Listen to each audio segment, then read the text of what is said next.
Hello students, तो हमारा अगला प्रश्न है, सिद्ध कीजिए कि 7√5 एक अपरिमेय संख्या है। यहाँ अपन को 7√5 को एक अपरिमेय संख्या सिद्ध करना है। तो अपन इसे कैसे करेंगे? इसको अपरिमेय संख्या सिद्ध करने के लिए अपन को इसके विपरीत मानना होगा कि माना 7√5 एक परिमेय संख्या है। तो हल करते हैं। तो लिखेंगे माना 7√5 एक परिमेय संख्या है। माना 7√5 एक परिमेय संख्या है।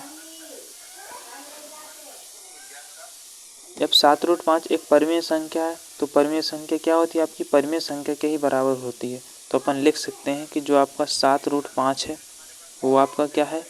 P/Q के क्या है? आपका बराबर है। यहाँ P और Q क्या है? कोई आपकी एक परिमेय संख्या है, इसलिए अपन ने लिखा यह एक परिमेय है तो परिमेय सिर्फ परिमेय के ही बराबर होगा। अब यहाँ P और Q क्या है उनके बारे में भी अपन लिखते हैं। तो यहाँ P और Q पूर्णांक है। यहाँ P और Q आपके पूर्णांक हैं और जो Q का मान है वो 0 के बराबर नहीं है। Q का मान 0 क्यों नहीं? क्योंकि यदि Q का मान 0 रखा जाए तो 0 को किसी संख्या में भाग देने पर अपरिभाषित हो जाता है। तो हमने लिखा यहाँ P और Q पूर्णांक हैं तथा Q का मान आपका 0 के बराबर नहीं है तथा P और Q ऐसी सहअभाज्य संख्याएं हैं तथा P और Q ऐसी सहअभाज्य संख्याएं हैं। ऐसी सहअभाज्य P और Q ऐसी सहअभाज्य संख्याएं हैं जिनका P और Q ऐसी सहअभाज्य संख्याएं हैं। सहअभाज्य का मतलब वे संख्या जिनका मासा 1 होता है। तो P और Q ऐसी सहअभाज्य संख्याएं हैं जिनका एक के अतिरिक्त अन्य कोई उभयनिष्ठ गुणनखंड नहीं है। जिनका एक के अतिरिक्त अन्य कोई उभयनिष्ठ गुणनखंड नहीं है। जिनका एक के अतिरिक्त अन्य कोई उभयनिष्ठ गुणनखंड जो है आपका वो नहीं है। यानी कि कहने का मतलब है यदि P के अभाज्य गुणनखंड किए जाएं और Q के अभाज्य गुणनखंड किए जाएं तो दोनों के अभाज्य गुणनखंडों में आपकी कोई भी संख्या नहीं होगी जो आपकी कॉमन हो। सिर्फ एक ही होगा जो आपका दोनों में कॉमन होगा। हमने लिखा कि जो आपका 7√5 है वो आपका P/Q के क्या है? बराबर है। तो अपन क्या करेंगे? 7 को इस तरफ भेज देंगे। 7 आपका √5 के साथ गुणा में, तो जब गुणा की संख्या बराबर की दूसरी तरफ आती है तो वो भाग में चली जाती है। तो आपके यहाँ बचेगा √5 बराबर P/7Q। अब आप यहाँ से देख सकते हैं जो आपका P/7Q है ये तो आपका परिमेय लग रहा है। तो परिमेय संख्या क्या होती? परिमेय के बराबर होती, जैसा कि हमने ऊपर लिखा है। तो लिखेंगे यहाँ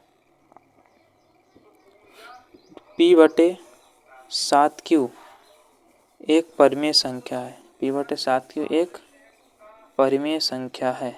एक परिमेय संख्या है। तो अब परिमेय संख्या तो परिमेय के ही बराबर होगी। तो लिखेंगे तो आपको जो √5 है तो √5 भी परिमेय होगी।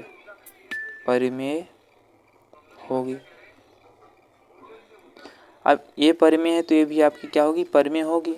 लेकिन वास्तव में √5 एक आपकी अपरिमेय संख्या है।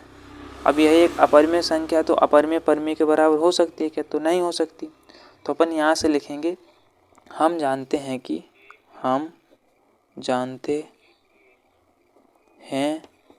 कि जो आपका √5 है, √5 एक अपरिमेय संख्या है। एक अपरिमेय संख्या है। √5 एक आपका अपरिमेय संख्या है तो √5 इसके बराबर हो सकता है क्या? नहीं हो सकता। क्यों? क्योंकि यही एक अपरिमेय संख्या है और यही एक आपकी परिमेय संख्या है।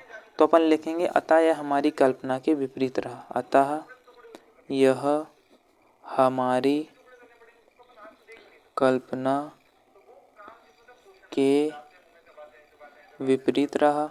अतः यह हमारी कल्पना के विपरीत रहा। जो आपका 7√5 एक अपरिमेय संख्या है। 7√5 एक आपकी अपरिमेय संख्या है।